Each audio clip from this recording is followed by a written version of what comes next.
Монгол Ардын намын дарга Мегомби энх холд иргэдтэй хийх уулзалтын үеэр Төв аймгийн сонгогчдын тавьж байсан гол асуудлуудыг багцлан үзүүлье.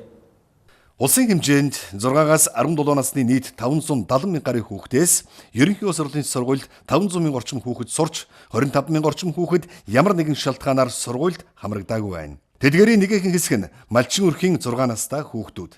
Тэд бие дааж дотор баринд амьдрч чадахгүйгээс сургуульд явдаггүй. Эсвэл ээж аавынх нь аль нэг нь хамт хот суурин газар бараатахад хүрдэг байна. Ер нь малчид бидний хувьд бол 6 настай хүүхдийг сургууль суулгана гэдэг бол бас маш хэцүү.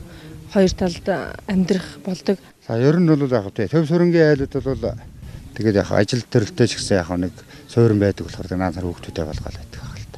Өдөрийн хүмүүс отор нүүдлэгээр нааш таашаа явах ажил тэгээд цаг хугацааны асуудал гэл энэ зэрэг асуудлууд байдаг болохоор бас байнга нэгээр наашаа цаашаа өөрөө хүүхдтэйгээл дагаа явах бас жоохон зэрэгтэй бага болох. Аймгийн төвийн сургуулиуд 2-3 ээлжээр хичээлэх зэрэгээр бэрхшээл их байна. Тиймээс Монгол Ардын нам боловсролын асуудлыг цогцоор нь шийдэх бодлого боловсруулжээ. Бид бага насны хүүхдийн хөгжил хүмүүжлийн асуудалд онцгой анхаарна гэж энэ мөрийн хөтөлбөр тусгасан. Ерөнхий боловсролын сургууль 6 настай суралцуулж байгаа байдлыг 6-аас 8 болгож өөрчилнө. Эцэг эх хүүхэд өөрсдөө хүсвэл 8 нас хүрчээч сургуульд орж болдог ийм эрхцэн орчныг бүрдүүлж өгнө. Түүнчлэн сурагчид дотор баримтан аюулгүй эрүүл орчинд амьдрах нөхцөлийг хангаж сургуулиас үзүүлж байгаа үйлчилгээний нэгдсэн стандартыг бий болгоно гэж Монгол Ардын нам мөрийн хөтөлбөртөө тусгасан байна.